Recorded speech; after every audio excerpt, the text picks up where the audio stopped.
Hello and welcome to the Be Formless Flow-Driven CEO podcast, whereby we are reshaping life, leadership and business from the inside out. And today I'm welcoming to the show Emily Chong. Welcome to the show, Emily. Hello. Hi. Thanks for having me. No, thank you. Gosh, this has been planned for quite some time, Emily. I think I reached out to you how many months ago? Definitely, I think maybe in January. Oh, okay. So not too, yeah. I was thinking it was last year for some reason, but it's nice to have you here. Thank you. It's really nice to have you here today. Thank you. And you're currently residing in the Bay Area, so it's Thursday afternoon for you, Friday morning here for me. Yes, it is. Yeah, great. Well, let's get into it because you are certainly in a transition stage. You just Mhm. told me pre-show you've just made a big announcement, and I love this because this podcast is all around reshaping or shaping, an existing form to what's next, and you are in the throes of what's next. So it will be quite the chat. You're currently Vice President of Growth at CodePath, but you are in Mhm. transition. You've just announced Right. recently that after 6 years with the company and a super successful 6 years with the company, you've decided to pursue what's next. Take some time Mhm. out and then pursue what's next. So love that for you. And we'll delve into that a little bit, but I want to just celebrate what you have done in the 6 years at CodePath. So as the Vice President of Growth at CodePath, which is a nonprofit reprogramming higher education to create the most diverse generation of engineers, CTOs and tech founders, you joined during the pandemic, so back in the 2020 era. It's quite interesting, isn't it? 2020 and 2026 now, and some similarities. Mhm. The world has not shut down. You've helped scale CodePath's university partnerships nationwide, expanding access to career pathways for low income and underrepresented computer science students. You've got a background in digital strategy, marketing, and organizational growth, and you focus on building systems that scale impact without losing, I call it soul and empathy. There's this whole Mhm. soul about who we are as a leader, and then the empathy that goes with it. You bring a people first lens to growth, and you align the mission, the metrics, and momentum to drive sustainable expansion. And from what I understand, your leadership philosophy is really foundational in terms of growth should widen opportunity, not just numbers. And I want to Yes. cast you back to when anyone books in for the podcast, I always ask them what is one unique experience or insight you would like to share when it comes to reshaping life, leadership and or business. And you wrote this, which is really timely. You said, we're told that the worst time to take a career risk is right after having a baby. I did exactly that, and it became the most effective leadership decision of my career. So it sounds like you've Mhm. taken some calculated risks, and here you are now Mhm. deciding Yep. I need to take some time out, Yes. and Yes. that's your next calculated risk, if you like. Tell us a bit about where you're at, your journey right Yeah. now, why you're here. Yes, for sure, for sure. And thank you. First of all, again, thank you for having me on the show and more than excited to share my story, my leadership philosophy, and, Love that. just in the hopes of supporting another person's career growth. And so, a little bit about me and sort of my personal background. I am definitely someone who likes to jump into the messy middle. And so when I sent in my story for this podcast, I was thinking back to when I first joined the company. And yeah, it was 2020, March 2020 to be exact. I just had my kid coming out of maternity leave. And I was basically at a point in time when I was thinking about, hey, look, if I'm going to take time away from my child, who I absolutely love and adore, it has to be, I need to orient my energy towards something that I think is going to be worth it. So I need to work somewhere where I'm going to go all in, right? It has to be worth my time to step away from my kid. And so lo and behold, I found CodePath. They were wonderful. At that time, I had met with the three co founders. We were young, ambitious, wanted to change the world. the college computer science education system was just really broken, right? These Yeah. so much demand, courses were just designed to weed students out. And, there was all sorts of systemic inequalities that were also happening, right? And literally, I kid you not, the day that I received my offer letter from CodePath was also the day when Mayor London Breed of San Francisco shut the city down because COVID. Ugh. So, um, basically, it was supposed to be, in person. I was supposed to go to an office, receive the phone call, and they said, "Hey, we'd like to extend you the job offer, and can you work remotely?" I'm like, "Okay, cool." That works sort of better since I just have this new, fresh child at home. And it was just such a wild ride. When I joined, the company only had $4 million in the bank, didn't have a 401k plan yet. I was like the first employee they hired. And when you have to raise and feed someone, you also think about, gosh, how am I going to pay the bills? Do you have a Yes. 401k? Yes. Vividly remember one of the co-founders said, hang on. And he turned around and he type. And then he goes, okay, now we do. So will you join us? And, it was just such a wild ride. And when I sent in my submission, I had said, through this whole experience, I believe that constraints create clarity. Constraints also help define leadership. I was so constrained. I joined this new role, came with high expectations, super, super high expectations, where when I first joined the company, we were only teaching maybe about 2,000 students across the US. The CEO wanted me to double those numbers in less than a year. And then in the meantime, build the growth function from the ground up, right? And again, I had a human at home that I had to feed. And during that time was my biggest constraint. I only had so many hours in the day Yeah. and just really had to figure things out while my own life was just going through upheaval. And I kid you not, there were definitely lots of late nights, stressful times, but I ended up doing the best work of my life. After, within 6 months, we were able to double our numbers. That unlocked more funding and funding from, some of the major brands like Microsoft and Walmart and Yeah. Cognizant Wow. coming in. Um, then that led to, okay, even higher targets. And we're like, okay, cool. We did it once, we can do it again. And meanwhile, the human was getting a little bit bigger, right? And so still had to tend to her. And so over the years, I just feel I have all this compounded experience and maybe just some battle scars of Of course you've when got you're battle scars. Like when you're scaling, like I've scaled, when you're scaling, it's like you hit like, you go from like so one staff member to 10 or 5 and Mhm. you win a big client and you go and then it's the next and then it's the next and it's the next. It's just this continuous. And so then life is happening all around you, but you're like, whew, like and when you're under such pressure, Mhm. there is battle scars because one minute you're like, "Oh my gosh, like, is this actually gonna happen?" And then the next, it's like extreme Totally. highs, extreme lows, like the messy middle is beyond messy. I get Yes. it. I've been it. I've done it. I haven't had a child. I've like. Yes, yes. So, yeah, so I think that's where not everybody signs up for it, but I do believe that when you sign up for something like this, it creates such clarity because you really have to be laser focused on what's the highest priority. And it forced me to wake up every morning and think about, okay, what are the 3 most important things that I need to do to be successful both at home and at work? I'm If glad I you said that. I'm glad you said that because I think it's so important for the audience to hear this, like the people watching the show right now, my audience, because it is. I'm glad you said home, like Mhm. like sometimes when we're in our job that is like fast paced.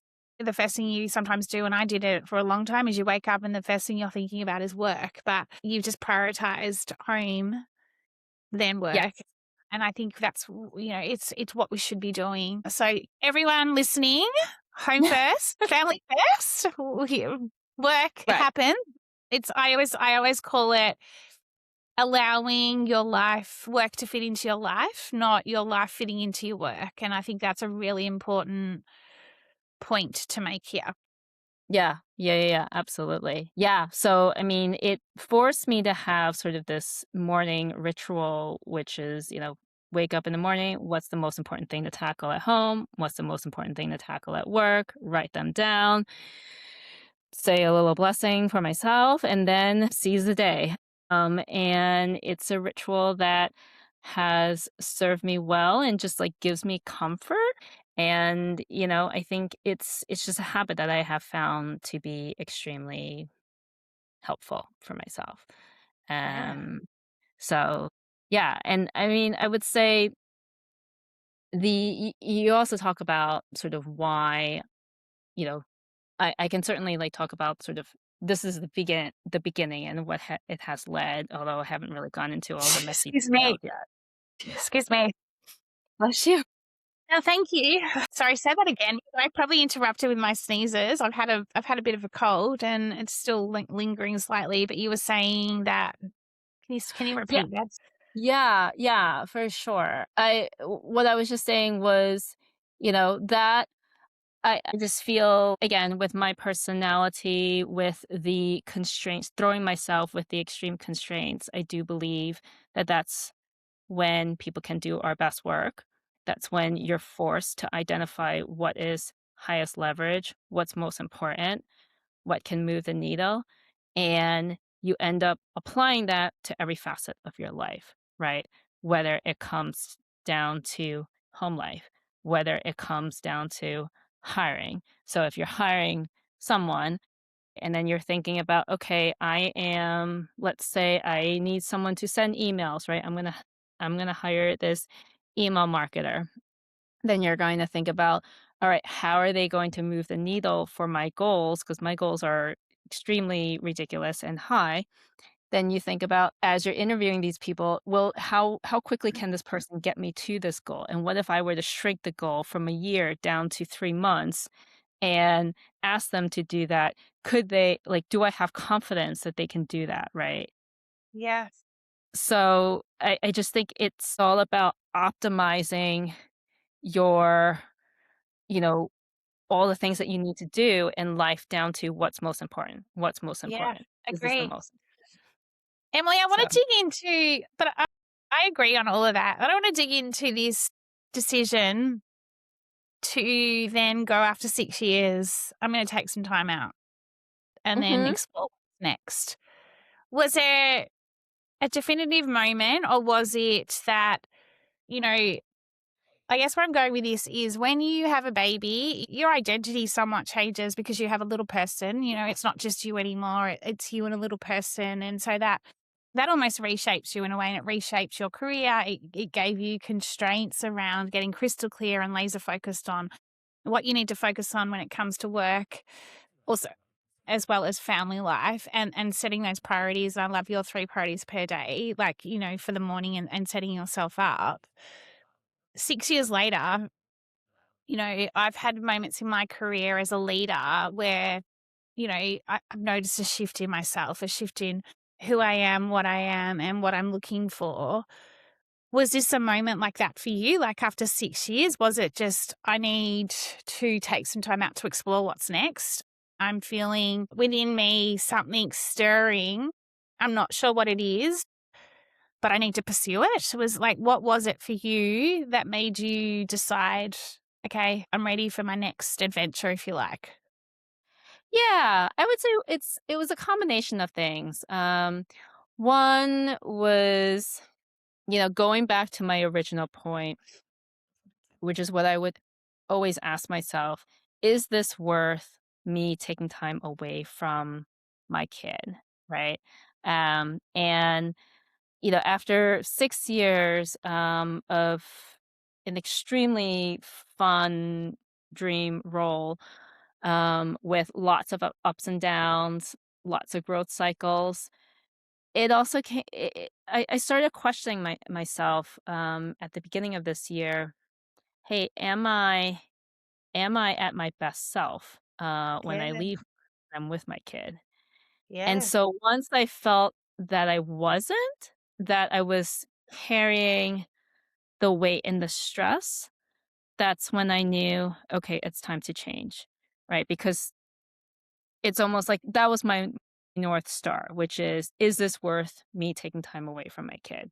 And if it's not, then it's time to pursue something else. So it's very much an instinct and a No, feeling that's that I had. exactly right. And I think quite often as leaders, we have this inner feeling, this inner nudge, intuition, call it soul. I talk about it from a soul perspective because I do believe, and it's staring at us and it's talking to us, and then all of a sudden, and you try and shut it down because you think, no, it's okay, I can keep doing this, I can keep holding everything together. And I'm not suggesting that you didn't, but where I'm going with it also is that it sometimes gets louder, and then all of a sudden you're like, you have a moment, a split moment, and like you said, am I at my best self? Am I coming home being my best self to my daughter, to my family? And something, I don't know, something stirs or something, just it's just a moment that happens where you're just like, no, I have to do something now and I have to make a difference. But yet there's so many leaders, male and female, out there that are too Yeah. afraid or too, or just would just rather ignore it and keep the surface level operating, operating model as they are, you're missing out on something deeper. You're missing out on an opportunity to really get connected, reconnected back with yourself, and you can become then a better leader from the Yeah. inside out, if that makes sense. Yes. Yes. I wholeheartedly agree, and I think for me, I you could probably tell from our conversation that being a mother is a really important part Yeah. of who I am, and it's a job, like, let's just call it is a job that we Yes. take 100%. on for for forever, and it's one that I take very seriously. I prioritize it, and anytime something compromises how I'm going to perform at my number one job, then I'm going to say, okay, it's time to step off the train and think about something else, right? Or Yeah. consider other options. Yeah. Emily, that is so brave though and so courageous because, you know, the world is shaky. Like it's not like, like ever since COVID, it's shaky. It's shakier now more than ever. There's so much unrest in the world. There's so much news out there around roles, jobs, the world, the war, I should say. There's just so much. But I also think this is a really profound time that if we can, and I'm going to keep coming back to, if we can reconnect with oneself, we get to really shape or reshape what's next and what's possible. And I think there is a heap of possibility. Coming back to being brave and courageous in making this decision, and I was having a conversation with someone like this about this last night with my own experience. It's also scary and it's also quite lonely because you're kind of going, I'm making a massive decision right now. Is it the right decision? I have no idea, but I know it's the right decision for me.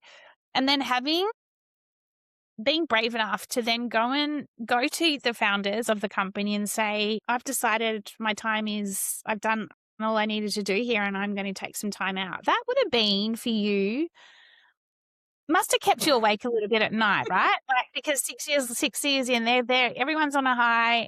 They're thinking Yeah. Emily's like probably like killing it and loving life and everything's great. And then you go in, or maybe not, and you go in and say to them, guys, guess what? I'm finishing up. How was Yeah. that? Can you share a little bit of that with the audience? Because I think, again, this is just sharing with the audience and the listeners, I should say, that you can do this. Like, it is okay to do this, but having other Yes. people who have had the lived experience to do so. Yeah, for sure. I mean, I will say it was definitely not an easy decision. After being at a place for 6 years, you become attached to it, right? Yes.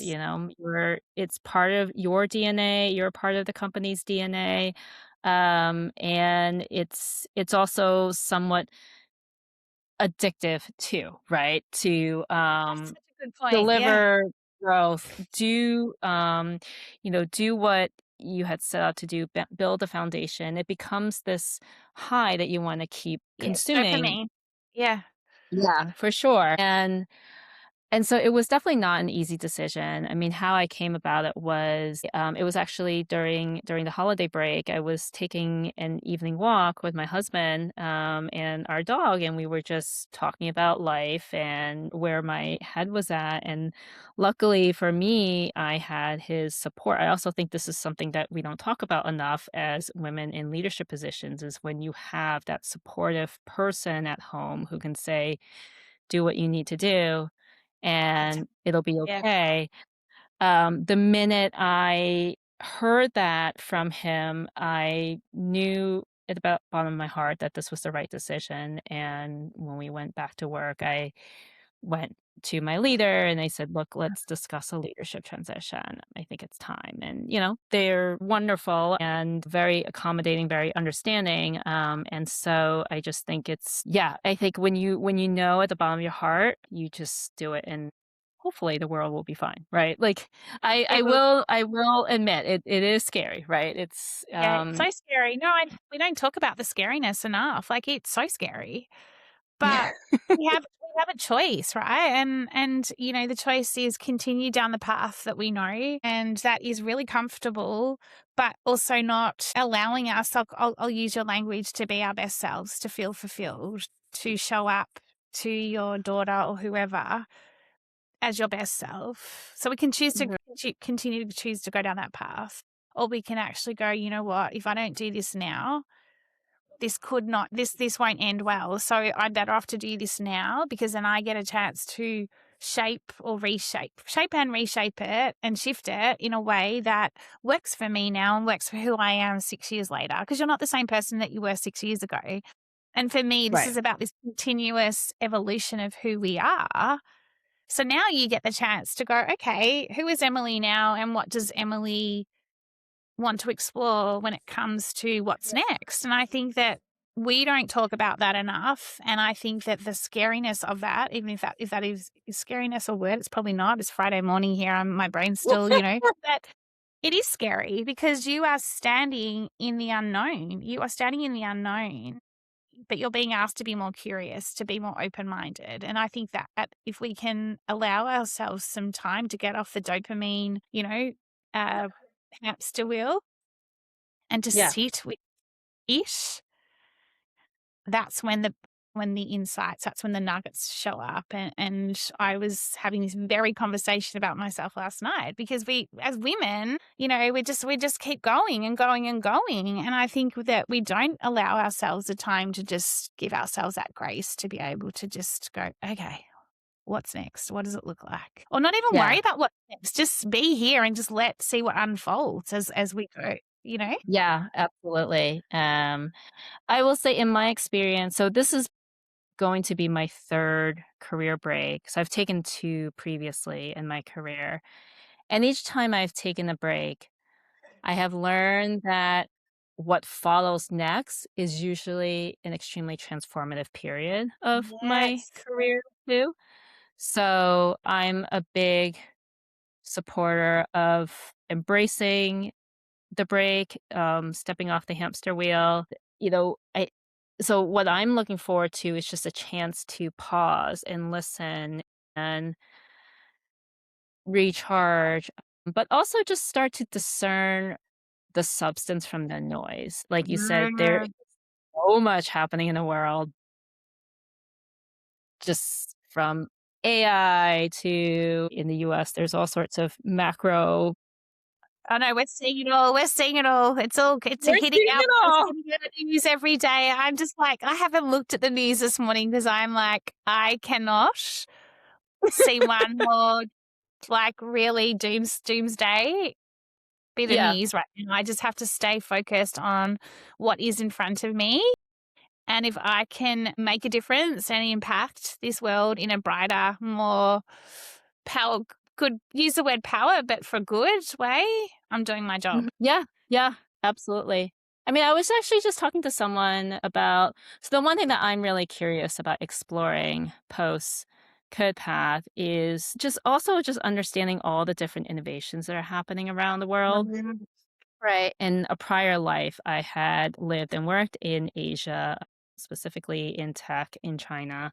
And there was just like so many, and I think as someone who now lives in the Bay Area today, Yes. I think we easily fall into the trap thinking that the world is just following this side of the world and Silicon all the innovations are happening over here. When in reality, there's so much happening elsewhere, right? And I'm excited to just use this time to pause, reflect, and learn about what people are doing on the other side of the planet. This morning, I was just reading an article about in Japan, they are training AI robots to learn Buddhist scriptures because apparently the temples don't have enough monks. And so now we need robotic monks to keep the temples in business, right? So there are, as scary as the incredible. world sounds, there are also plenty of opportunities Yeah, agree. everywhere. And I agree. Like in terms of like what innovation, what tech can do, it can be for good. But yeah, I love that you're, you call it we call it a career break. I called it a what did I call it when I came out of my last one? I called it a identity crisis, but crisis is the wrong word. But it was definitely an identity shift. I should use that language. It was a shift. It was an identity shift.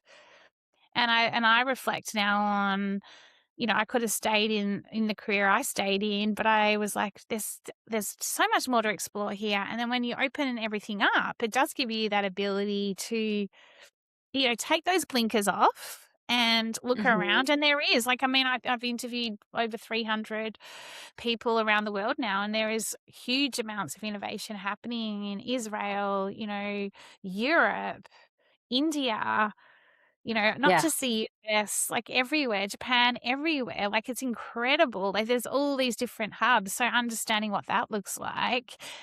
Leadership. Let's come back to leadership for a second because I have a question for you. With the younger Mhm. generation, do you see opportunity for the younger generation to be able to have these transitions throughout their career to allow them to grow, or do you see them more as they're already doing that? Like, is that something that you think they need to understand more, that it's okay to have career transitions, or is it more that they're actually more open to what you and I are doing or have done? Like you've done it 3 times, I've done it. I think I've done it twice, Mhm. and it was scary as all hell, and it still remains scary at times. But or do you think the younger generation don't see it as scary, and they're just more open to, I'll just chop and change is the wrong word, but do you know what I mean? Sure, sure, sure. Yeah. I think there's a little bit of both. I think helicopter parenting is probably ruining the possibility of students having their own agency and trying to meander and find their own path and take career breaks when they need to or switch careers. I think at the end of the day, we're humans, right? And so we're not meant to follow a linear path. We are No, meant God, to no. you know, jump into the messy middles, and sometimes the messy middles come and find us regardless of, we intend to or not. I think depending on the demographics, some of the younger generations are probably more better informed, and have the means to do such a thing. Take career breaks and change their careers. I think others what I would hope is for those who come from underrepresented backgrounds that they would have the means to do so, right? I think that's where for students who grew up where there's food scarcity or resources are limited, I think that's where the stakes are certainly higher and perhaps some of the fear creeps in a No. bit more. And Yeah. so as leaders, in especially in the space that I'm in, our job is to provide enough of that career support and resources to them to set them up for success so that if they were in, let's say, product development, they want to go into teaching or nursing, that they can do so and vice Yeah. versa. Yeah. Yeah, amazing.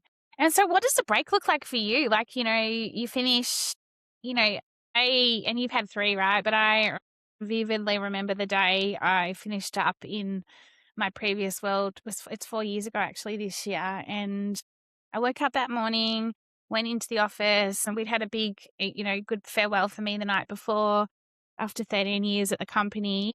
And the next day I went in, handed in my computer, handed in my, changed all my phone details over because everything was kind of tied to the job or tied to the business I was in. And then I left and I didn't know what to expect. All I knew was that I was ready to have a break, but there was also that part of me which was the dopamine, which was, all right, what are we doing Monday? Boom, boom, boom, boom, boom. Like, you got to start looking at this and Yeah. and so it's really hard to go from high energy, high pressure, go, go, go, go, go, to then just nothing. Stop. And so Yep. you prepared for that? Have you got a plan? I'm not suggesting that you need a big plan, but have you thought about how long you're planning to take off, or are you just going to roll with it? What's your Yeah. intention? Yeah. It's funny you bring that up because I am also the type of person who needs to have everything planned and written down. I am the type of person who, when I was training for the Ironman race, I had to map out, a 12-week plan, ramping up my mileage, all the things. So, yes, that type A of me will certainly kick in. Right now, what I'm thinking is I will take 3 months off. So I'm leaving at the end of May.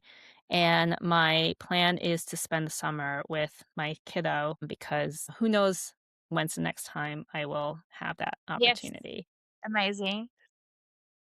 And, we'll do a little bit of traveling. We'll go see the world. I'll take her to places. And then, what I'm really trying to figure out is how to get my solopreneur business off the ground.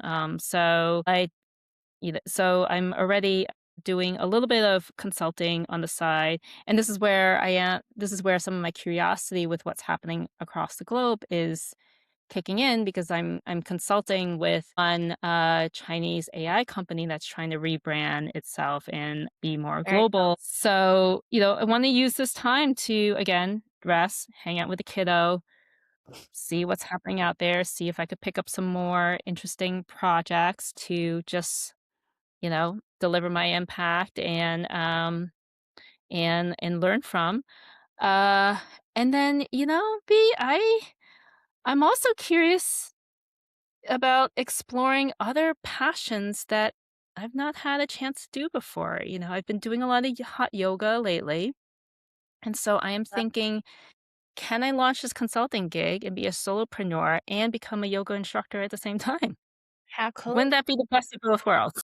No, but that's what it's all about. This is where you get the chance and the choice now to let work fit into your life. It just comes right back to that, because for so long we have been trained and it's been ingrained in us that, you know, life just fits into work. Like, we get up on a Monday, we work 9 to 5, or, well, no, not like, you never work 9 to 5, but do you know what I mean? And so, there's just this, but it's just become really monotonous. And so why wouldn't you? I love the ability to having my own business, pursue things, pursue passions, but also it interconnects with my business as well. Like, you talk about, hot yoga, and that's a really big part of active recovery. And we all need that as leaders. We don't actively recover enough. So then there's an idea, how do you could potentially down the track bring that into your consulting practice, there's so many ideas, there's so many things. And so this is the time to be exploring it. And I love that you're thinking about not just one career path, but it is nonlinear. So what does that wall look like for you? What does that rock climbing wall look like? Right. It's this person reminded me last night too. It's energy. Energy is everything. So we can quite Yes. often take away our own energy. We can also zap our own energy when we're doing something that energetically doesn't feel right, but we feel like we have to do it, versus this gives me so much energy, these conversations. And then there's other things where Mhm. I'm like, "Oh, what am I doing?" Do you know what I mean? Absolutely. It's funny you mentioned energy because on Monday when I went to my yoga class, my instructor handed out a mantra card, and the one that she gave me said, "Your energy is sacred." Mm. And I've It's been so, waking so up every morning this week and just telling myself, "My energy is sacred, and how am I going to spend it today?" yeah, I Uh, love that. I love that. I've got one final, I don't know if it's a question. What? No, it's actually probably what would you, what would be a takeaway for the listeners if they are in the messy middle and they know that they need to shake it up or do something different, but they're sitting in this fear. It's almost like paralyzing them of what to do next, but they've got this stirring up going on inside of them. What would you say to a leader that was experiencing that right now? yeah. I would say being true to yourself and having clarity is the most important thing. If it's brewing in you, it's just a matter of time. If it's going to be a smaller issue that you're going to nip it in the bud, or if it's just going to keep festering, right? And so if you know deep down in your heart that it's time to make a change, then I think you should then spend a day or spend a morning and just write down what is the worst thing that could happen if you do make that change. Mm, that's good. And most often than not, you'll find that it's actually not gonna be that bad, like, you'll be fine. You'll be fine, Yeah. right? Yeah.